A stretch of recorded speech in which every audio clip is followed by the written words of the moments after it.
Bulletin के आगाज में आपको बताएं कि इंटरबैंक में डॉलर बुलंद तरीन सतह पर पहुंच गया है। इंटरबैंक में डॉलर की कीमत में ₹2.48 इजाफा हुआ है। इंटरबैंक में डॉलर ₹238.50 पर ट्रेड हो रहा है। डॉलर की ऊंची उड़ान का सिलसिला जारी है और रोज बरोज रुपया गिरावट का शिकार है। इंटरबैंक में डॉलर बुलंद तरीन सतह पर पहुंच गया है। इंटरबैंक में डॉलर की कीमत में ₹2.48 इजाफा हुआ है। इंटरबैंक में डॉलर ₹238.50 पर ट्रेड हो रहा है, जबकि रुपए की कदर में कमी देखी जा रही है और मुसलसल डॉलर की कदर में इजाफा हो रहा है। डॉलर तगड़ा होता जा रहा है। इंटरबैंक में डॉलर की कीमत में ₹2.48 इजाफा हुआ है। इसी हवाले से तफसीलात जानेंगे head of business desk Haris Zameer से। जी बताइएगा, डॉलर में मुसलसल इजाफा दिखाई दे रहा है और रुपए की कदर में कमी आती जा रही है, इसकी क्या वजूहात हैं?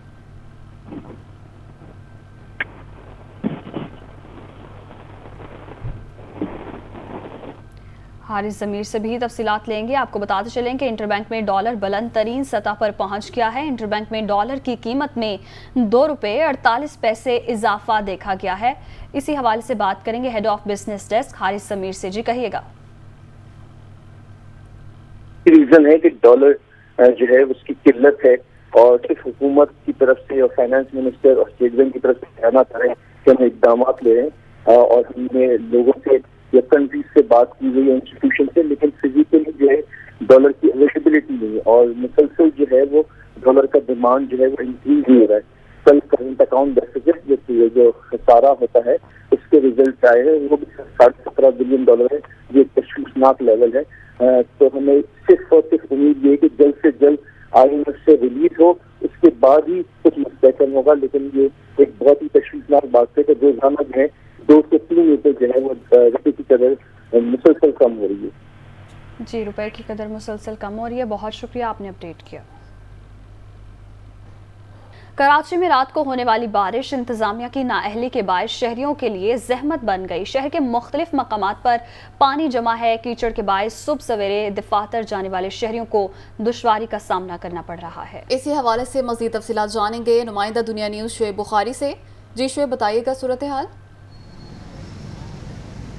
आज बिल्कुल कराची में रात का जो है वो कहीं हल्की तो कहीं तेज़ बरसात का सिलसिला जो है वो जारी रहा, जिसकी वजह से जो वो कई सड़कें ज़ेरियाब आई हुई हैं। इस वक्त मैं सदर के इलाके लकी स्टार पे मौजूद हूँ, जहाँ पर जो है वो सड़क ज़ेरियाब आई हुई है और जिसकी वजह से यहाँ पर जो ट्रैफिक का दबाव है वो काफ़ी बढ़ा हुआ है और शहरियों को बहुत ज़्यादा परेशानी का सामना भी करना पड़ रहा है। ताहम अगर इंतज़ामिया की बात की जाए तो हमेशा की तरह इंतज़ामिया हमेशा लेट होती है और इस बार भी जो है वो इंतज़ामिया का कोई अमला, कोई मशीनरी, कोई डी वाटरिंग मशीन जो है वो हमें यहाँ पर नज़र नहीं आ रही है और जिसकी वजह से जो है वो शहरियों को बहुत ज़्यादा जो है वो परेशानी का सामना करना पड़ रहा है। इसके साथ साथ शहर के अगर दीगर इलाकों की बात की जाए, नशेबी इलाके जहाँ पर ज़्यादातर पानी जो जमा हुआ है, गुलशन इकबाल की अगर बात की जाए, या ज़िला जुनूब के कई इलाके ऐसे जहाँ पर जो है वो पानी जमा हुआ, डिफेंस के इलाके जहाँ पर जो है वो सड़कें ज़ेरियाब हुई हुई हैं और इसके साथ साथ लियाकताबाद की अगर सड़कों की बात की जाए जो कि हमेशा तालाब का मंजर पेश करती हैं, वहाँ पर भी जो है पानी जमा है, लेकिन इंतज़ामिया का कोई अमला वहाँ पर हमें नहीं दिखाई दे रहा और ना ही जो है वो कोई इंतज़ामी मशीनरी, जो कि कहा गया था कि बारिशों के दौरान मशीनरी को हर वक्त जो है वो चौकन्ना रखा जाएगा, एक्टिव रखा जाएगा, लेकिन बारिशें होती रहीं, पानी जमा होता रहा, उसके बाद फिर कई घंटों बाद जो है वो मशीनरी आई, फिर पानी निकाला गया। अब भी हम लकी स्टार पर मौजूद है जहाँ पर ये तजारती मरकज़ है सदर जो है, यहाँ पर से हर किस्म की गाड़ी जो है वो यहाँ से गुजरती है जो कि सदर में अंदर दाखिल होते हैं, जहाँ पर मुख्तलिफ जो है वो दुकान है और मार्केट्स हैं जहाँ पर लोग जो है वो अंदर दाखिल होते हैं। लेकिन मसला ये है कि यहाँ पर इस कदर जो है वो पानी जमा हुआ हुआ है, लेकिन इंतज़ामिया की मशीनरी और कोई अमला यहाँ पर हमें दिखाई नहीं दे रहा जो कि इस पानी को निकाल सके। जी शुएब, बहुत शुक्रिया, आपने तफसीलात से आगाह किया।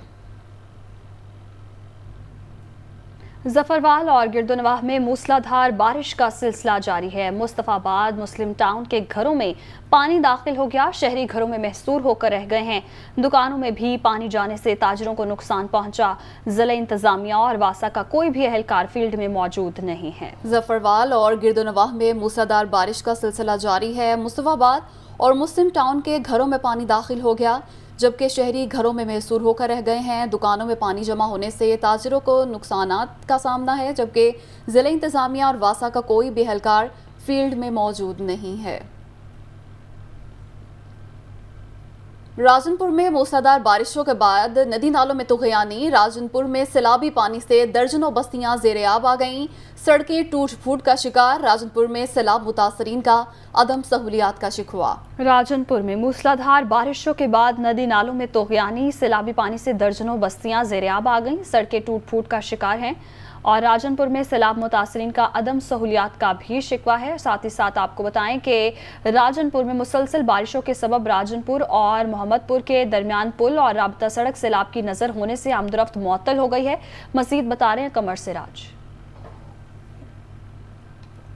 जी मैं इस वक्त राजनपुर और मोहम्मदपुर गमवाला के दरमियान एक राब्ता सड़क है, वहां पर मौजूद हूँ। आप मेरे अकब में देख सकते हैं कि इस वक्त ये राब्ता सड़क टूट चुकी है और इस पर जो बनाई गई थी एक पुल्ली, क्योंकि मोहम्मदपुर गमवाला और राजनपुर के दरमियान ये एक छोटी सी पुल्ली बनाई गई थी सेम नाला के ऊपर, वो भी पानी की नजर हो चुकी है। 4 रोज मुसलसल बारिश होने की वजह से कोहे सुलेमान से निकलने वाले नदी नालों में तुगयानी आ जाने से सैकड़ों हमारी जो बस्तियां हैं वो ज़ेर-ए-आब आ चुकी है और इन पर जो ज़ेर काश्ता फसलें थी, ज़री फसलें हमारी करोड़ों रुपए की फसलें, वो भी पानी की नजर हो चुकी हैं। इस वक्त जामपुर से लेकर रुझान तक के तमाम एरियाज के अंदर इस वक्त मुतासरीन सैलाब जो है जगह जगह रुक रहे हैं, लेकिन जिले इंतजामिया की तरफ से उनको रेस्क्यू नहीं किया गया। वो लोग अपनी मदद आपके तहत महफूज मकामात पर पहुंचे हैं। डीसी और राजनपुर की तरफ से या एसी राजनपुर की तरफ से जो दावे किए जा रहे थे कि हम मुतासरीन सैलाब को खाना पहुंचा रहे हैं या उनको टाइम पर खाना दे रहे हैं, 2 टाइम का या 3 टाइम का, ऐसा कुछ भी नहीं चल रहा है यहाँ पर। जी कोरोना की छठी लहर मजीद 8 अफराद की जान ले गई। मुस्बत केसेस की शरह 3.65% रिकॉर्ड की गई। मुल्क भर में कोरोना के 761 नए मरीजों का इजाफा हुआ। मूसी वबा मजीद 8 अफराद की जान ले गई। 170 नए मरीज भी सामने आ गए। गुज़िश्ता 24 घंटे में 20,000 से ज़ायद टेस्ट किए गए। कोरोना मुस्बत केसेस की शरह 3.65% रिकॉर्ड की गई।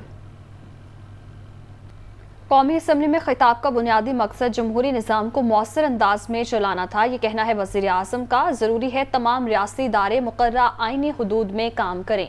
ये समझने के बगैर हम दायरे में घूमते रहेंगे, कहीं पेशरफ्त नहीं होगी। वज़ीर आज़म की जानिब से ये ट्वीट किया गया। वज़ीर आज़म ने ट्वीट किया है कि कौमी असम्बली में खिताब का बुनियादी मकसद जमहूरी निज़ाम को मौसर अंदाज में चलाना था। ज़रूरी है तमाम रियासती इदारे मुकर्ररा आईनी हदूद में काम करें। ये समझने के बगैर हम दायरे में घूमते रहेंगे, कहीं पेशरफ्त नहीं होगी। वज़ीर आज़म की जानिब से ये ट्वीट किया गया है। इमरान खान ने कहा है कि डिप्टी स्पीकर रूलिंग केस में सुप्रीम कोर्ट ने बार बार सिर्फ एक सवाल पूछा। इन्होंने अदालतों को बुरा भला कहा, धमकियां भी दी।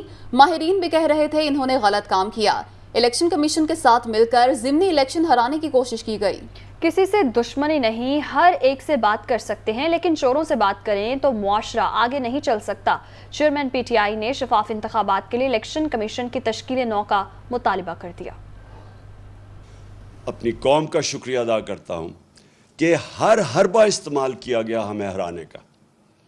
पहले तो एक गैर आनी तौर पे उसको हमज़ा को बिठा दिया गया, पंजाब का वज़ीर आला, उसकी कोई आईनी हैसियत नहीं थी। और जो सबसे शर्मनाक रोल था वो पाकिस्तान की इलेक्शन कमीशन का था। इलेक्शन कमीशन ने पूरा मिलके नून लीग के साथ या हमज़ा के साथ पूरा मिलके इन्होंने हमें इलेक्शन हराने की कोशिश की। हमें कोई इसके ऊपर एतमाद नहीं। और मुझे जो सबसे ज़्यादा ये इलेक्शन कमीशन के ऊपर एतराज़ है कि जब हमने कोशिश की पूरी कि इलेक्ट्रॉनिक वोटिंग मशीन लाई जाए तो इसने पूरी उसकी मुखालफत की। लिहाजा मेरी नंबर 1 डिमांड ये कि अगर आगे अब हमने निकलना है तो सबसे पहली चीज़ तो हमें एक क्रेडिबल इलेक्शन कमीशन चाहिए। पहली चीज़ तो मेरी ये है कि हमने अपने बैरून मुल्क पाकिस्तानियों को पूरी तरह इस मुल्क की जो हम इस बुरान से निकालेंगे, पूरी तरह उनकी हम मदद लेंगे। ये इन्होंने क्या तमाशा किया कल हमारी सुप्रीम कोर्ट के साथ। सुप्रीम कोर्ट की रूलिंग को वो की बात थी, वो सुप्रीम कोर्ट ये कह रहा था एक जगह हमें बता दो कि क्या पार्टी हेड फैसला करता है या पार्लियामेंट्री हेड फैसला करता है। बस ये चाहता, क्योंकि पार्लियामेंट्री हेड ने फैसला किया था और परवेज लाई जीत गया था। अब कानून के अंदर वाज़े सबको है, किसी वकील से पूछ लें कि किसी सूरत ये जो ये कह रहे थे वो गलत था कि पार्टी हेड का नहीं फैसला था, यानी चौधरी शुजात का फैसला नहीं था। एक से एक बड़ा मुल्क का डाकू बैठ गया टेबल पे और एक से एक शुरू हो गया बुरा, कोई अदालतों को बुरा भला कहना, थ्रेटन करना, यानी धमकियां देना। मेरी कोई किसी से दुश्मनी नहीं। बातचीत सबसे करता है पॉलिटिशियन। तालिबान है, जो टीटीपी है, इनसे भी बात करने के लिए हम तैयार हैं, सबसे बात कर सकते हैं। लेकिन जिस दिन आप चोरों के साथ डील करते हैं, आपका माशरा तबाह हो जाता है। मैं आपसे पूछता हूं, क्या अगर आपके घर का कोई डाका मार ले और आप कहें जी आप उससे बात करें, आप क्यों नहीं बैठ के बातचीत कर देते? तो वो तो सारे डाके मारने शुरू हो जाएंगे। बिलावल भुट्टो जरदारी ने कहा है कि 19वीं तरमीम पास न करने पर 18वीं तरमीम खत्म करने की धमकी दी गई थी। मानते हैं हम धमकी में आ गए। शायद इस वक्त की ऑपोजिशन जुडिशियल एक्टिविज्म से खुश थी। हमारा काम आइन बनाना, अदलिया का काम तशरीह करना है। जुडिशियल रिफॉर्म्स तक जमहूरियत का सफर नामुकम्मल रहेगा। वो कौमी असम्बली में इजहार ख्याल कर रहे थे।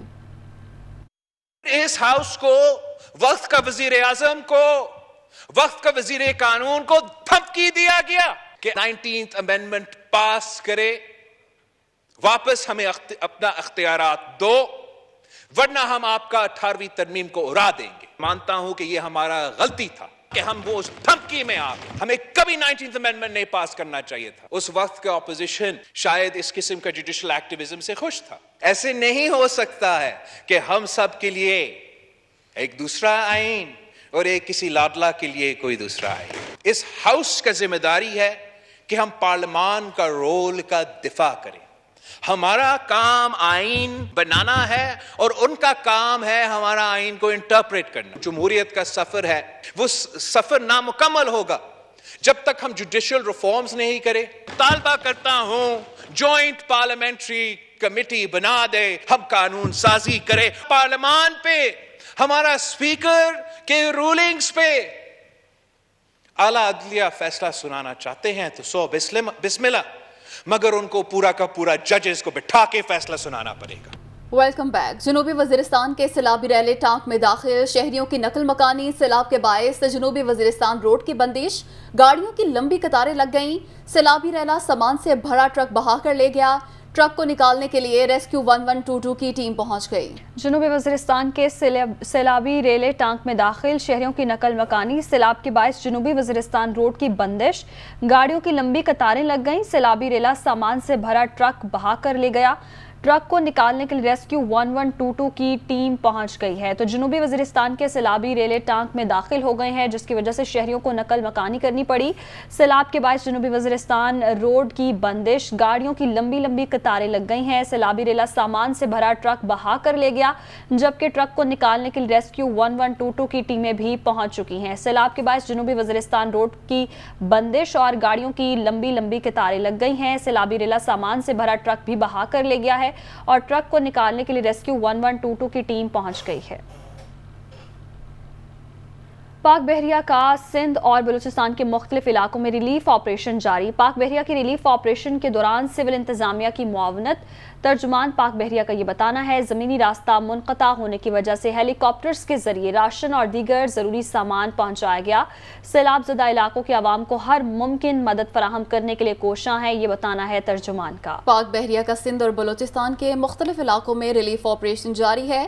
तर्जुमान के मुताबिक पाक बहरिया के रिलीफ ऑपरेशन के दौरान सिविल इंतजामिया की मुआवनत, ज़मीनी रास्ता मुनक़ता होने की वजह से हेलीकॉप्टर्स के जरिए राशन और दीगर ज़रूरी सामान पहुँचाया गया है।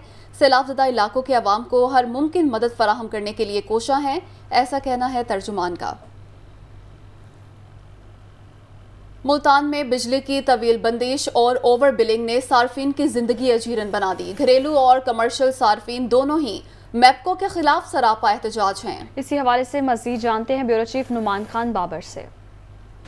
आज बिल्कुल मुल्तान में वक्तन फ़वक्तन बारिश का सिलसिला जारी है, जिससे बिजली और मवासलात का जो निज़ाम है धर्म भरम होकर रह गया। कई घंटों से लाइट गायब है।